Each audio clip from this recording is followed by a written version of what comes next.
Hey, it's me, Rob Ryan, and I am back with another episode of Entrepreneurial Thinkers. And we can think of today's episode as sort of kind of an emergency, urgent episode because we dive into everything that is going on in this complex time that we're suddenly living in, recording here in early February. And we're going to break down tariffs, trade wars, and the political and cultural tensions here in North America between Mexico, the United States, and Canada as a result of the current administration, President Trump's administration here in the U.S.'s kind of unfettered, chaotic attack on all our institutions, systems, and allies and traditional trading partners slash cultural, sociological, and political allies and partners and neighbors in the case of Mexico and our largest trading partner.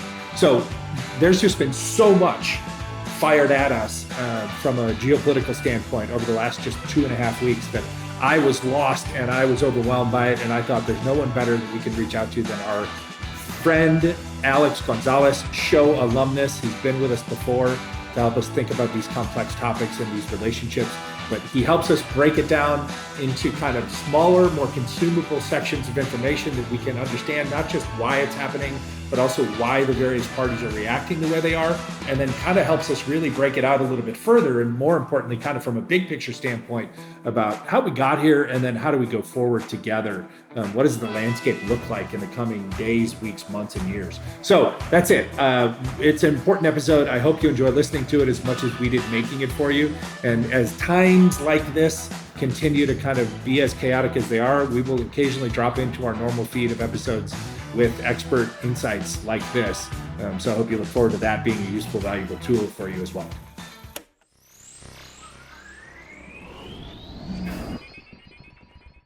Hola, hello, hi, bienvenido, and welcome back, or welcome to Entrepreneurial Thinkers. This is the show where I get to have weekly conversations, as you know, with the best and brightest entrepreneurial thinkers across all sectors and segments of society, and today across the border here in North America, as we come together to try to leave the world a little bit better than we found it. And boy, I gotta tell you, in today's context, in this conversation, like we desperately need to find ways to leave it better than we found it, because this is a bit of an emergency, kind of urgent conversation to have around this situation in North America between Mexico, the United States, and Canada, with tariffs, trade, and the tension in our relationships. And in that context, I can't think of a better person to talk to than our friend and alumnus of the show, Alex Gonzalez Ormerod. He is here to help us discuss this and to understand it. So first, in case you don't remember Alex from a prior episode here, let me just quickly tell you about who he is and what he's working on. He's the publisher of an incredible, fast-growing newsletter platform that he launched on Substack back in 2024 called the Mexico Political Economist. We're going to tell you at the end of the show how you can find it, like it, subscribe it. You need to subscribe to it if you're even remotely curious about what's going on in the region. And if you are a professional working in the region in any capacity, you need to subscribe to it because it's a kind of a daily part of your success story. So over his decades in journalism in Mexico for a number of different organizations, he has become one of the premier voices at this intersection of economic and political reality on the ground across the Americas. He's read and listened to by leaders of industry, government, and the investment community across North America, and frankly, beyond North America, but we're just focused here in the neighborhood today. When he's not here with us, helping us understand these situations that we're living through, he can be seen on international cable news networks, doing little quick hits about what's going on that day. He's quoted in a variety of different media sources recently, and he has, of course, been now a speaker at some of the most influential events in the region. I think last year he came to Los Angeles and was a speaker at the Milken Institute events, which is a hugely influential bit of programming in the community. He has a keen understanding of Mexico and Latin American culture and political dynamics, which for me is really why he's here today to have this conversation with us, because his voice has become indispensable. Alex, dude, it is great to have you here. Rob, it's so wonderful to be back. And to be honest, Milken was lovely, but the Hollywood sign and the Griffith Observatory with you was my highlight in that trip. And let's be honest, while we were walking and talking, we're still talking about politics and economics and the region and the world. So we're basically just doing what we're going to do today. We're going to do it in a condensed format today. There's nothing better than that. So, I mean, you kind of hit the nail on the head on a small comment that you made during that intro, which is just how swiftly these interviews go. It's amazing how superficial they can become because of that. One of the things that I think we need to understand is that even though I think we all understand that the tariff war, like that didn't quite happen, even though we're in the middle of a sort of like trial period at the moment for a month's time, it's still incredibly difficult. So what I'd like to do, if you'll let me, is just break it down into 3 sort of discrete sections so we can sort of look forward to like explaining what's going on in the politics of every day. But I'd just sort of like to understand or like explain what trade actually looks like on the ground for North America. Because so you'll talk to like the media, right? And they'll focus on this sort of like cutesy version of what's going to happen if tariffs get slapped on Mexican imports into the United States. And so it'll be sort of funny stuff like, oh, avocado and tequila, ha, ha, ha. And then a few more serious people will say like, oh, but, you know, what's the word? Prices will go up and inflation will grow, which is all true. But of course, it's almost not beyond condescending. It's almost misguiding in how simplistic it is, because that's what I'd like to call the first level of effects from tariffs. So this is the sort of the superficial level of effects. That's products that Mexico exports to the United States, which the United States doesn't produce or doesn't produce enough of. So avocados, fresh fruit, especially during the winter, berries, etc., right? Tequila, lots of beer. Of course, that product will go up by 25% or more because of that tariff.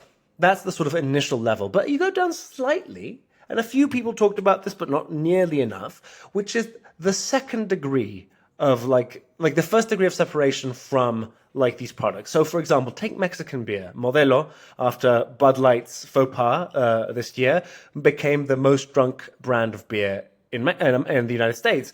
And what's interesting is, well, Modelo, it's a Mexican brand, so it's Mexican beer. It is brewed in Mexico, but lo and behold, 75% of the US's barley exports, that's like the whole of the US's barley exports, 75% of it comes to Mexico to be brewed into that beer. So you hit Mexican beer, and you're hitting, unbeknownst to everyone else, a massive chunk of the Midwest's agricultural produce without realizing. American farmers. Trump voters, right? And so a lot of these folks get really badly hit. So number one. And that's number 2. That's the second level. The third degree is 2+ degrees of separation. And this is where it becomes exponentially more complex, where you don't really know what could happen because it's just so complicated. The classic example is aerospace and the auto industry. It's a North American industry with very integrated supply chains. I'm sure all your listeners have heard the fact that a single car will cross the Mexican-American border between 6 and 12 times in like the time that it's made, right? Every single one of those times, in theory, it would get slapped with a 25% tariff. So it'd be incredibly expensive. And so that's one industry. But of course, it's spread across a lot of different industries where things like boxes, for example, where you think, well, it goes to and fro from America, like a specific like gadget, for example. It'll be assembled in Mexico. It'll go back to the US and get a few chips put in there, and then it'll go back to Mexico. And then you think, well, the device is done, and then you realize, oh no, it's in America, but it's unpackaged, and the packaging is in Mexico, because actually there's a big ecosystem of packaging companies on the Mexican side. And so that's an added cost which you didn't even think. And I know lots of my friends in especially like, you know, like fashion and books and stuff, they're a small business and they realize actually packaging is enormously expensive when you add up all the bags and bubble wrap. Hey, we've got another alumnus of the show, former guest Jose Ochoa, who runs a massive, it's called Global Packaging Containing on the El Paso side. He's born in Juarez. He runs the business on the El Paso side, and it is just that, right? It is an industrial packaging business that largely does business in that region of like the northern states of Mexico along the border and all those maquiladoras, and then also in the U.S., obviously. Right? Exactly right. So there you are. You've got this incredibly. Yeah. So what's the sort of like the upshot of this? It's the fact that if you slap tariffs on Mexico, you're hitting the American industries you're actually purporting to defend in the first place. Why is that? Because if you've got to because it crosses the border so many times, the price becomes untenable. And so this is where we get into the chess game. So this is just for the auto industry, but it's fascinating. So scenario number one is, even though you've slapped 10% tariffs, and you can slap 50% tariffs if you want, but Chinese industry is so subsidized and so efficient that they would beat any car with that many tariffs any day of the week. So like flood of Chinese cars. Right. So maybe what you do is you ban you ban Chinese cars. Well, that'd be difficult, and probably Japanese cars and European cars would still be cheaper, but that would just make your cars about $300,000 or more. So that would be like having no cars. The other way of doing it would be maybe, well, screw it, let's just bring all manufacturing back to the US.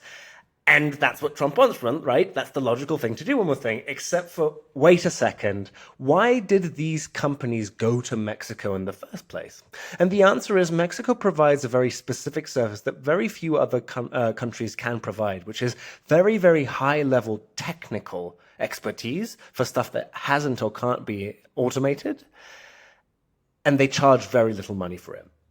If you moved all of those things... No, it's that unique combination of the biggest pool. I remember this fact from my days in the consultative world in Mexico, right? The biggest pool of churning out the biggest pool on an annual basis of young, traditionally engineering, like we'll call them traditional engineers, not necessarily like all coders, but like engineers in the broadest sense, graduating from university into a workforce that then is still a lower cost workforce than your, right. Yeah. Exactly. Fascinating. I mean, they're no less educated engineering college students than an engineering college student would be at a U.S. university in Texas or in Arizona, right? But they are available to the workforce at a rate that is just dramatically less. Exactly. And now what's interesting here is you say, well, let's just bring it back to the U.S., but it would make it so expensive for very few actual jobs in the United States. So say you do decide to pay your American workers 5 times as much. What you ultimately end up getting is this weird situation where you've added perhaps on average, Mexicans contribute about 29% of a car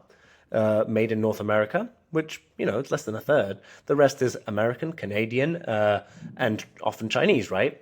So what you've done is, sure, you can get rid of that 29%, but it makes it way more expensive and, again, unfeasible, because it'll be way too expensive to buy, or because it'll make every other car that is made efficiently across the world way more affordable, even with tariffs.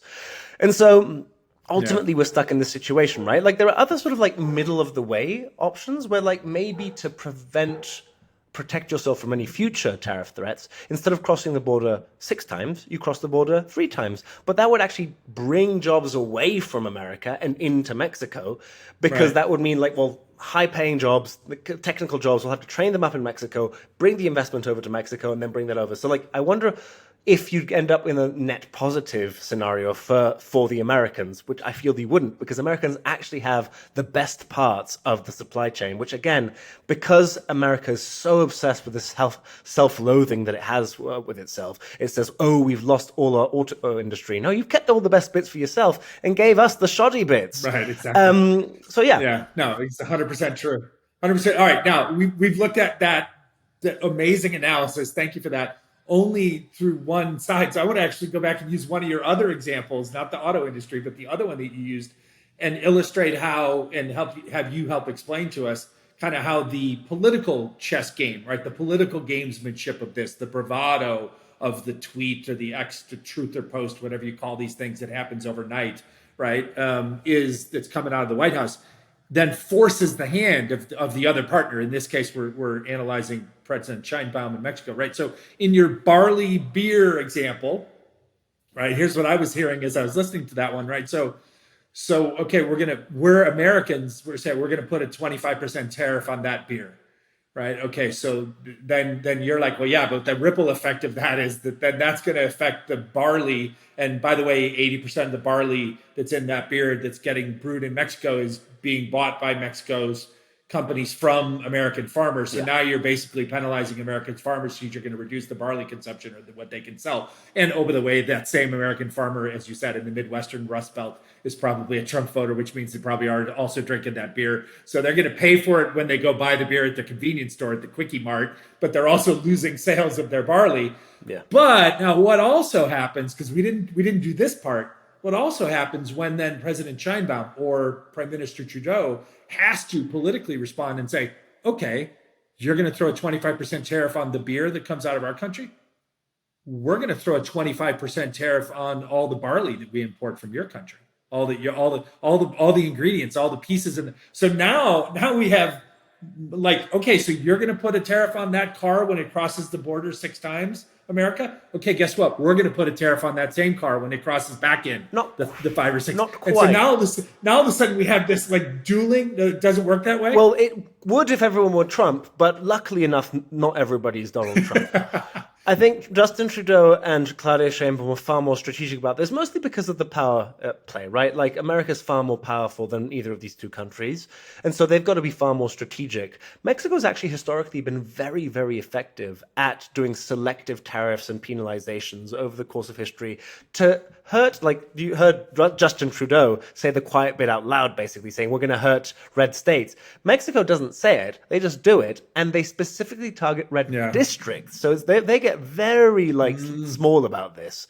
And what's interesting about that particular way of doing things is that they understand that tariffs cause inflation. And so ultimately what you want to do is do something that hurts Americans without hurting yourself.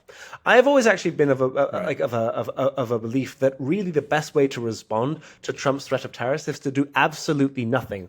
Why? Because the market takes care of it for Mexico. When you slap on tariffs, the Mexican peso falls because the Mexican economy will suffer inevitably. But when the Mexican peso falls, it cancels out a lot of the effect of that tariff, whilst also making American goods in dollars more expensive. And so what it does is it cancels out the tariff a bit for Mexico's exports, but it also punishes American imports into Mexico because it makes them more expensive. And therefore it makes it less, you're disincentivized to buy American goods if they're more expensive. And so you sort of hit America in that particular way. They sort of feel they need to answer because of the politics of it. But actually, I think this is why Claudia Sheinbaum focused not so much on the tariffs bit, which we knew we couldn't win, but on the drugs bit, where we can help, and as funnily enough, that's what the deal ended up being, we can help on that front, we need help on that front, but we don't need you to invade. We need you to deal with the issues on your side of the border that are screwing us over. And that's what I think is so important about this particular deal that was struck earlier this week, and that will extend for the rest of the month as they negotiate the finer details, which is the United States gets 10,000 troops on the border, the US-Mexico border, from the National Guard, to deal with drugs, crime, and migration. Mexico gets something that I would argue we'd never seen before under any administration, which is... And which you believe is a real positive. We were talking about this offline. But, absolutely. Right? Which is basically, it's the first time that America has really admitted that it is a fault when it comes to the illegal flow of high caliber weapons coming into Mexico, and they've agreed as part of the negotiations to see how they're going to stem it. No American government has seriously proposed this before. Now, obviously, we'll see if the American government will put its money where its mouth is, but just the admittance of it is pretty damn big. So that to me was a giant coup for Claudia Sheinbaum. And again, because we're amongst friends, I'm going to admit this, but I was wrong. I didn't think it was a good idea for her to focus on that because historically, the American government has never really been receptive to that.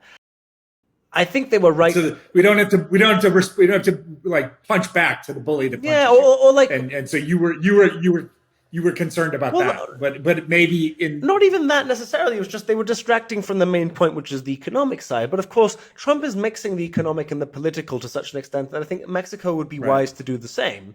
And what was even more interesting to me is that, as we've just discussed, Mexico has a few cards up its sleeve, but it's best playing them close to its chest. Whereas stuff that it does need to say and stuff that actually hits quite hard is this sort of drugs war thing, saying you're absolutely right. Crime is terrible. It'd be a really, really nice help if you stop making it happen. I mean, there's a very which again, yeah, like we've talked about this. We talked about it offline just before the show, and we talked about it before, right? I mean, I laugh and I smile because it's just these obvious truths that we would like to say that we think, or we would presume that everybody would know.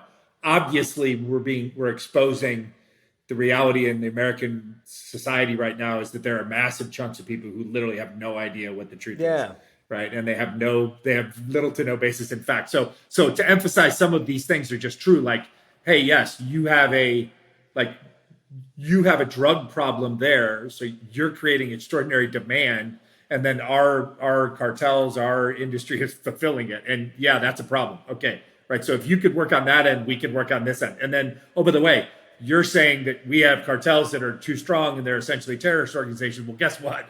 Like 80% of their arms are bought illegally or legally and then walked across borders or shipped or ports of call by American citizens into our country every day. So if you could stem the flow of that, you could probably help us to control. And so these are like honest things that people who are involved in it understand are truth, but like no one's ever talked about them before publicly. And forget about like Americans, because we assume, if it comes from America to Mexico, it must be like American citizens bringing it in, which is true. But what people don't really talk about is that 80% of the drug crossings from Mexico to the US are conducted by American citizens. So this isn't like nasty Mexicans or illegal aliens, right? This is Americans conducting illegal work on Mexican soil and then taking it over to the US. And this isn't new, by the way. I mean, this is the sad thing about this story. There's a sort of funny and tragic story when LBJ, as president, Lyndon Johnson, came and did a big sort of like drugs conference, transnational drugs conference, and among them was the Mexican president, and that time it was Gustavo Díaz Ordaz. And Díaz Ordaz told the president of the US, he said, "You're absolutely right. Drugs are a massive issue." Having said that, drugs, Mexico is a bit like a diving board where drugs jump into this massive pool that is the United States market. If you close down the pool, you don't have to worry about the diving board, which I think is like, this is literally a conversation they're having in the 1960s. And the Americans have never dealt with it. And they don't seem to be interested in dealing with it because they are very upset about people dying from fentanyl, but they don't deal with their healthcare system, which has caused this issue in the first place. Nowhere else on earth, like even given how addictive fentanyl is, no one else on the planet are people walking around like zombies in the street than in the United States.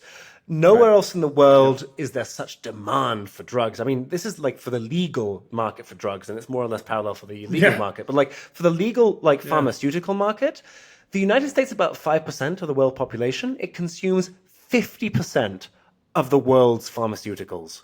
So it consumes 10 times more than anyone else. And these are, of course, Vicodin, Adderall, like all these legal drugs that become the sort of like the gateway drug to all these other opiates. And so it's just like, how are you ever going to defeat the market if the market is completely focused like on like this massive opportunity where you can make so much money? Yeah. No. So again, I mean, these are structural problems that have now been laid bare by essentially a foreign policy by tweet type of approach to governance, which is new in our 250-year history. So forgive us, the rest of the world, who has figured out at different points in your existence how to deal with living under an authoritarian regime who's like completely reactionary and ego-driven. Like, we're just figuring this out. We're like 2 weeks in, so we're figuring it out. But we need the help of really insightful people like you. And that leads me to my next question. What's the reaction inside Mexico been, either both from its people's standpoint as well as in the corridors of power? Because we've talked about President Sheinbaum now a few times. We think she's made some exemplary first steps, whether she lucked into some of them or was like deeply strategic in playing her cards close to the vest, as you say. But she's only been in office for 4 months. And she wasn't exactly like this overwhelming, dramatic rise to power of some dynamic leader. I mean, she was a carry-on of the prior party, of which has been a kind of split Mexico's opinions of its own national government. So I'm curious, Mexico didn't ask to be thrust into Trump's spotlight in this recent trade tariff thing.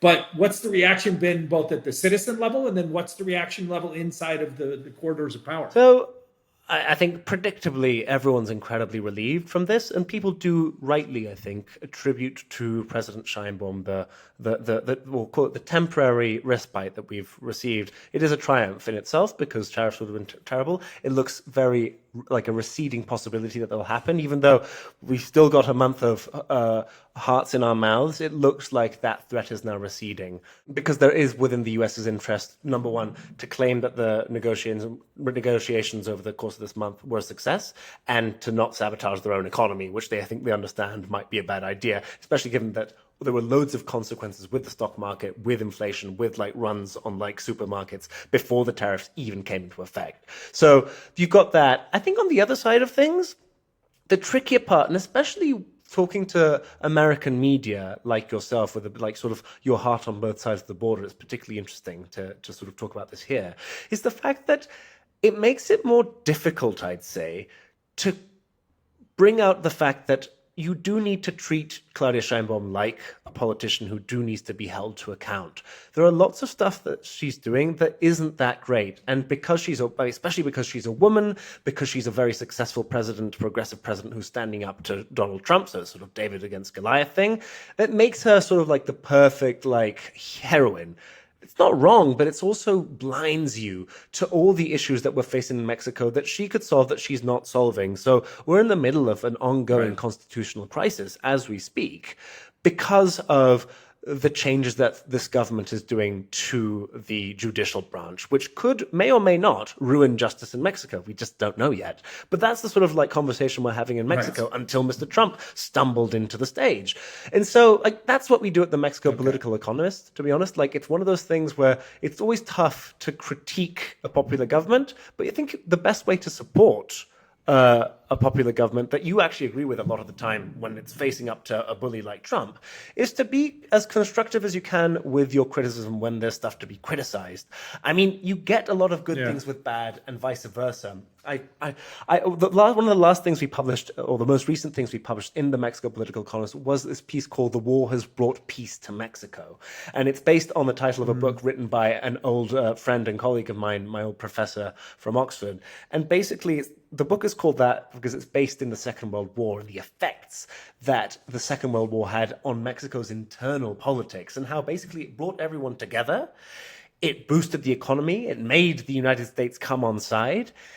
And that was great news, but it also consolidated Mexico's one-party state, which wouldn't give up for the next, after the 1940s, for the next 60 years. And so 60, 70 exactly. years. Yeah. So ultimately, what you got was the terrible truth that sometimes things happen, massive historical events happen, and good and bad things come of it, regardless of whether you want to paint them as good or bad. And I think that's the sort of the tightrope that we walk when we write for the Mexico Political Economist. No, and it's so invaluable. It's again, I mean, I'm lucky we're friends. We know each other. I can text you and say, hey, do you want to come on and talk about this? But the reality is you're being pulled into conversations by news outlets and media organizations all around the world who have a deep desire to maybe superficially cover things, right, in a very light kind of silly way, as you said before, right? Beer and this, and maple syrup from Canada, and then the American thinks like, cool, I don't give a shit about maple syrup. I don't like syrup, right? Like, so I don't care if we lose that for my own pride, so we can say we're better. Like it's all, but you bring up an important point, right? I mean, we're in this world, and we've talked about it before. We're in this world of, it was called the fourth estate, right? It was kind of the fourth pillar of good, stable democracies was an independent media that would hold power to account while also celebrating the best of what was accomplished, right? And it seems like we've slipped right off that slope. Like it seems like it's not a slippery slope anymore. Like we have slipped down the cliff, we've gone over the edge.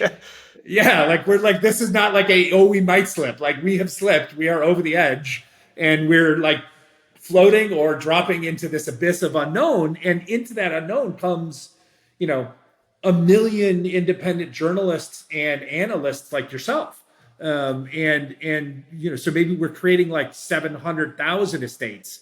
And then there's a discoverability issue that we talk about all the time that then how do people find it? And how, because it's what I wrestle with this podcast. And I know you do with your newsletter. Like, I mean, I'm so proud of the conversations that we have, and as I call it, the conversational art that we create here. That like, I wish I could figure out ways to have 10 million people listen to this stuff. Not because I would love to have 10 million downloads, but because I literally think 10 million people would be better informed about the world we live in if they could access it. And so, like, let's talk about that just for a little bit, not to get too far off a topic, but I think it's important and it is related. Like, we're also in a transitional period, not just in politics and the relationships between us and North America as neighbors and trading partners and allies, but we're in a, I mean, it's almost like, oh shit, that's happening while we're also in this massive media transition and reinvention. And like, how much more complicated is it making to just explain and digest and understand this stuff when the mechanisms through which we used to get information are so terribly broken? I mean, what are your thoughts on that? I couldn't have put it better, actually. I think what you said is crucial because someone might say, why on earth is he talking about media when we're talking about Mexican politics, right? And I think the big issue is we need to understand the prisms through which we look at the world and how they're changing. We're in the midst of a media revolution. Actually, I'd argue we're in the middle of a media revolution within a media revolution, because we used to think that the media revolution was social media, but actually there is massive turmoil within that world now.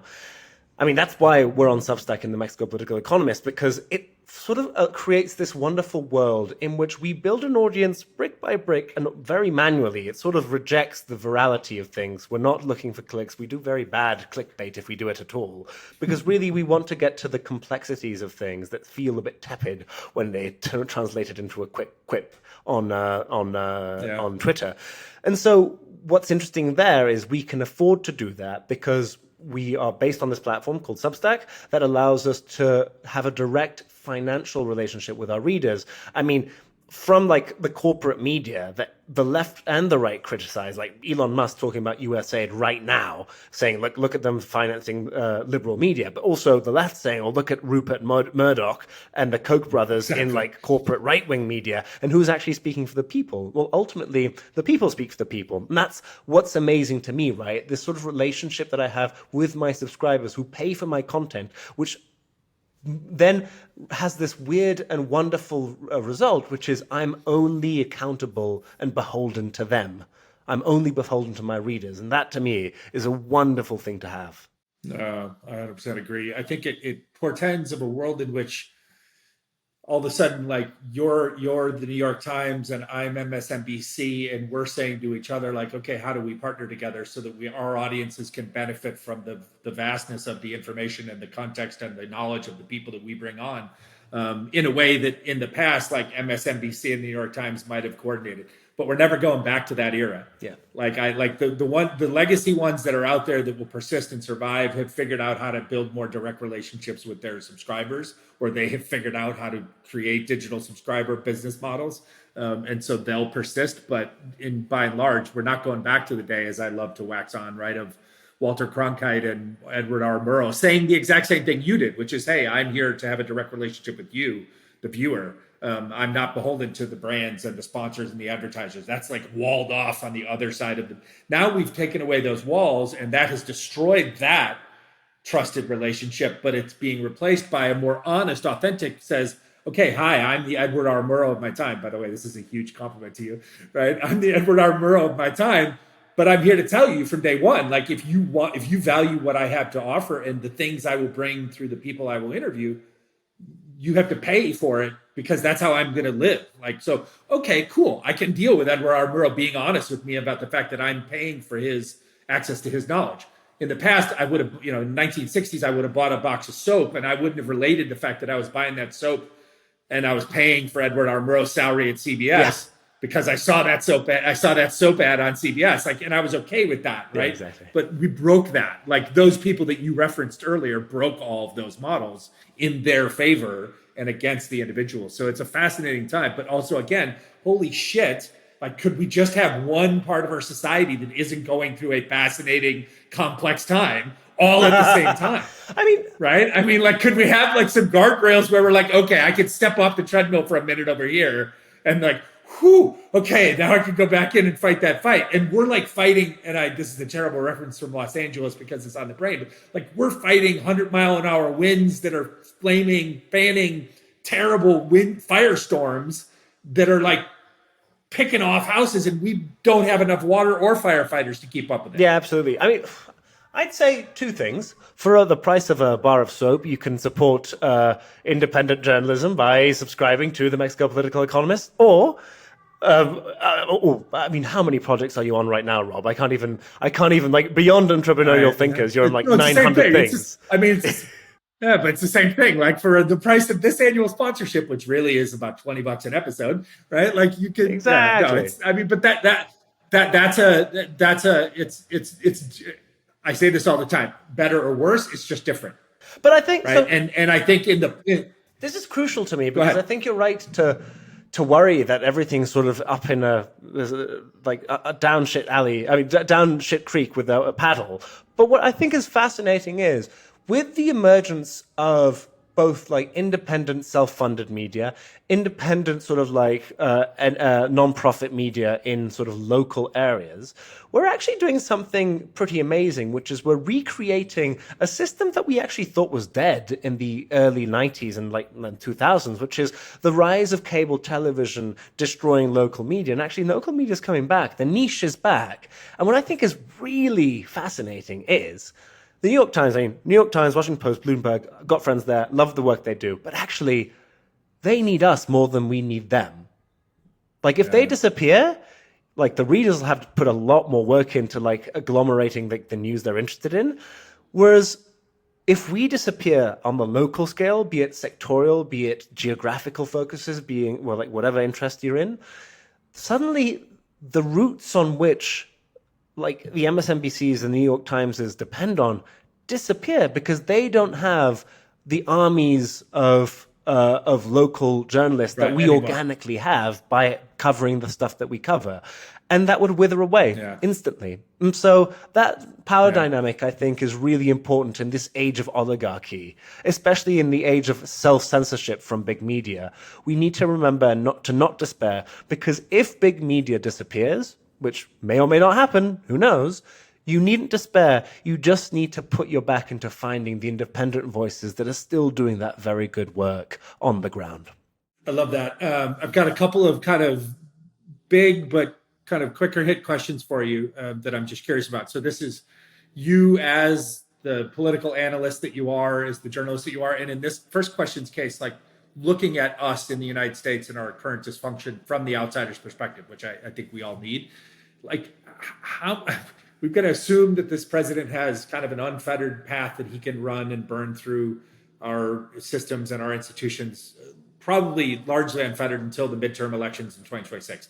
I say that with the caveat of a lot of what he's doing and his people are doing these weeks early on in February of 2025 is just patently illegal, unconstitutional. And there is now, as of Wednesday, court pushback from a lot of lower level courts, which is great, right? That doesn't mean that won't lead to a constitutional crisis of them just ignoring court rulings and just, okay, but that's another. Will you have elections in 2 years? Right. So that's another bridge to get to in a couple of weeks. And then after that.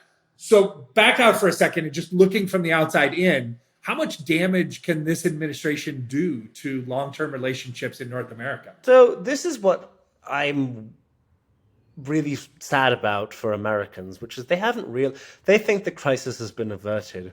It hasn't. The damage is done. And because the United States is so powerful, it's like when you're a very powerful CEO. Everyone smiles at you. Everyone shakes your hand, pats you on the back, and tells you you're good looking and clever.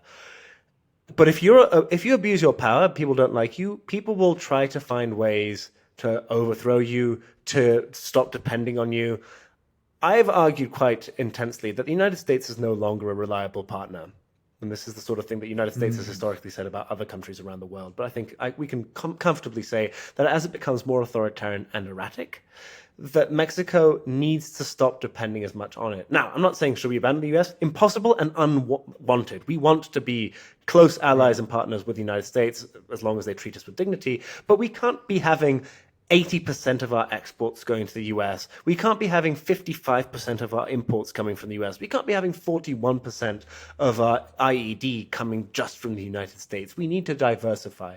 And so that's something that my sort of personal vision of things is what you do is you let the market do what it wants to do. So the market wants to trade with the United States. It's a amazing market to trade with. You let the market do that. You don't have less commerce with the US.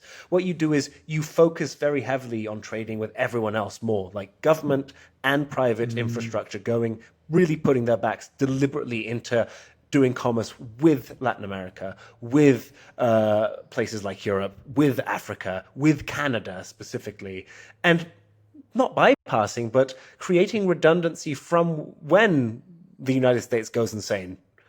And to me, that has been proved to be able to happen, right? That was unthinkable a few years ago. But what I'm saying has already happened. So it's no longer me being a paranoid guy. It's literally just contingency and sensible planning. It's unfolding in real time. And I love that perspective, right? Because that's, again, Americans in general like to hear it. I'm not that person in general. So I welcome these types of thoughts because it's the practical view of the rest of the world, right? And my interest is in that the whole world thrives, not just that America thrives at the expense of the rest of the world, which is a very outdated, both diplomatic as well as political, as well as economic view of the globe. But I would completely agree. That's what China says, by the way. China says that. Right. The way China sells itself on the world stage is shared prosperity. Yeah. Even though they might be conducting neo-colonialism in Africa in a different guise. But their narrative is still it's not like everyone's been screwing us over and we're going to come and bully you and invade you if you're Panama. Yeah. China comes in and says, let's be friends. I'll give you money for cheap. I get there's this classic phrase, which is when an African mandatory said this once, he said something like, when China comes to Africa, they come with business deals and money. When Europe and America come to Africa, they come with a lecture. Yeah, and a military base. Right, yeah. I read. I mean, the Chinese do too, but they come with money as well. Yeah, no. I read something the other day. We have 700 military installations in 80 different countries. China has 2 outside of China. Right. So just again, context, right? In a shifting world. What are your subscribers? What are your subscribers? Or your VIP subscribers in private, what are they talking to you about, or what are they asking you about what's going on now? I mean, why don't you tell me? You're a VIP. I queued you up. You basically just walked us through the last 4 editions of your newsletter in your answers. So I'm curious. Do you get any? Or maybe it's not your subscribers. Maybe it's just people in your broader community. Are there specific things that people are asking about? Are there guys or people that you met, probably guys, rightfully or wrongfully, at the Milken Institute conference last year that are hitting you up and saying hey, oh my gosh, I'm really afraid of how this is going to affect our private equity markets? Or are you getting any of that kind of chatter, or no? Everybody's just kind of overwhelmed by what's going on right now. So, I mean, I'm lucky enough to have very interesting people as subscribers. I just this morning, a bank called me up so I could have a call with investors and, different fund managers. And what they're interested in, which I thought was interesting, was they were keen to see how they were interested about the crime side of things. So how Mexico is going to deal with the crime bit, because ultimately a lot of this is where there is a hint of truth to what the Trump administration says, and then they take it too far, which is crime is a massive issue. And no matter how many tariffs you put on Mexico, no matter how many economic programs you have, if corruption and impunity aren't solved, things like Chinese goods and Chinese fentanyl precursors will keep coming in, because it doesn't matter how many tariffs or blocks you've got. They'll get in because of corruption and because of crime. So you do need to deal with that, money laundering and all that. Although the money laundering question was funny to me, because I said, well, you do know that most of the drugs are sold in America, and no one's catching massive wads of cash coming back from America into Mexico. Right. So the money laundering is happening in the US. So maybe you should tell me what's happening to that money. And by the way, the digital fintech payment systems and authorization systems and transfer systems are all American banks. Right. So why don't you help us figure that? Thank you for sharing that, because that's a fascinating insight, right? That's a little bit of there's a kernel of truth. It's a reasonable question, but also then the follow-up question then exposes a little bit of wait a minute, now you're just repeating the disinformation, misinformation tropes, right? And are you really interested in this? Do you actually understand the complexities of it, or are you just trying to get like, how's this going to affect our stock trades in the next 2 weeks? There's so much condescension from Americans unwittingly because America is so big and powerful that they assume that a country like Mexico must but therefore be puny and useless. And that's really unhelpful because Mexico is a titanic powerhouse of exports, of like people it's like Mexican government doesn't do us many favors either because they're often focused on like the cultural heritage of Mexico, which is fine, that's great, but I think like you don't like we know that we don't need to like ham that up. What we need to talk about is how dependent America is on us and how much. What are you, second or third largest trading partner, or the like first or Oh, second? we're by far the first. Okay, so first, and then Canada second, and now China's like third now. No, China, Mexico, China, Canada, but like even with Trump in power, like in having been elected, 2024 closed with historic trade highs between the U.S. and Mexico. And Mexico, 15th largest economy in the world. Exactly. Yeah. And population of about 130, 140 million people. So about a half to 45% of the US's population. Exactly. With equally as vast a geography. Like that goes from is one of the rare places in the world that goes like east coast to west coast, ocean to ocean. Yeah. Yeah.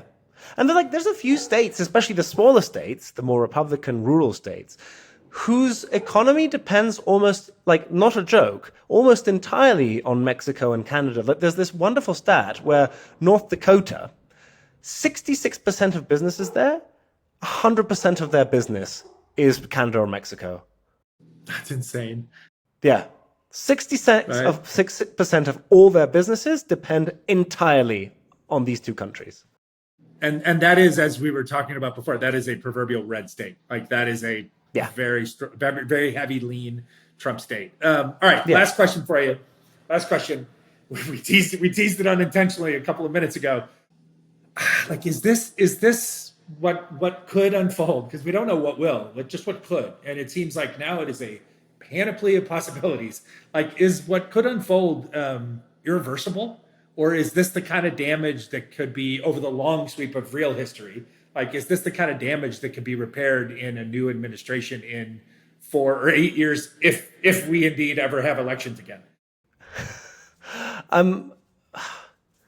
It's one of those things where I hope that we do learn as a country, Mexico, what has happened this time around, because as we talked about, we're far too willingly dependent on the United States because we thought America would always be this sort of like cute liberal democracy that was very happy with free trade until, of course, the times changed. And America's done this throughout its history, right? It's become an oligarchy. It is closed off from the world. It is become an empire and invaded countries without any justification. I don't know why we're in any we're under any illusion that can't happen again, especially in a country that feels like it's been abused because basically the rest of the world is competing.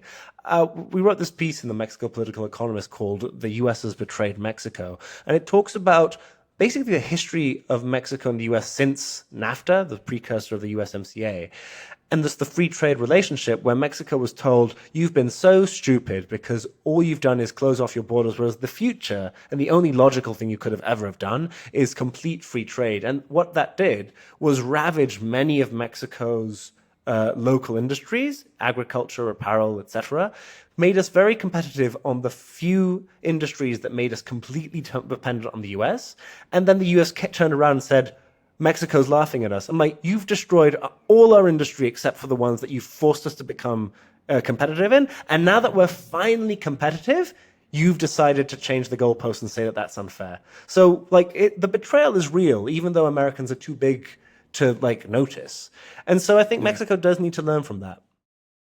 Yeah, listening to you, I keep hearing this refrain of it's like a romantic relationship in some sense. Like, there may be a chance 4 or 8 years from now that we get back together, but the relationship will be different. It won't be the same And that's probably over the sweep of 50 to 100 years, that will probably be good, that it will be different, it'll be renewed, it'll be differently balanced, et cetera. But it inevitably will be different, and there will be some scar tissue from this era that we're going through, no matter how long or short it lasts. Okay, dude, this is a blessing. Thank you. It was great. People will never know that I completely fucked up the beginning of the show and didn't hit the record button. No one will ever know. Now they'll know. Okay. But we had a really good test run. I own my flaws in public every day, so I should stop now. Maybe in an alternate timeline, like in a Back to the Future 5 or 6 or something movie that you and I could script, we could just have like President Scheinbaum come and visit Governor Newsom.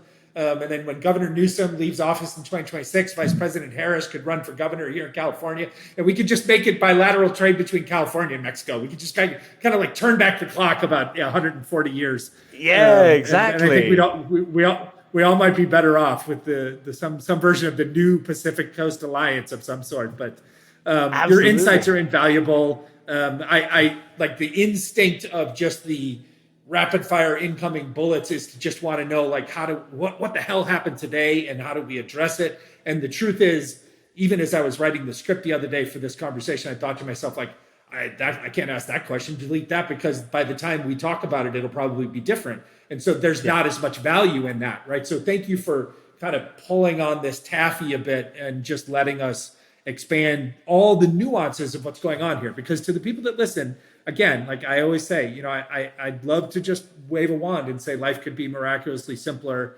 and less complex, but it's simply not. But we don't want that anyway. We don't want simple life. Maybe we want less tragic, but complicated and complex is fun. It gives us time to chew on that geopolitical taffy. 100% true. For guys like you and I, it is fun. For the rest of society, like I'm just saying, hey, kind of maybe we need to grow up a bit, and we need to all understand that life is complex and sometimes hard. And so we'd be all better served in our businesses, in our politics, in our local, in our governmental decisions, and like we'd all be better understood or better understand what's going on if we were just admit that life is complicated and it takes, some study and a little bit of research and a little bit of patience to try and understand how you navigate through these things. So appreciate it. How can folks find or subscribe? We've said it a bunch of times, but let's make it easy for them to find or subscribe to Mexico Political Economist on Substack and or on your website. Exactly right. So the way to find us is on www.mxpe.org.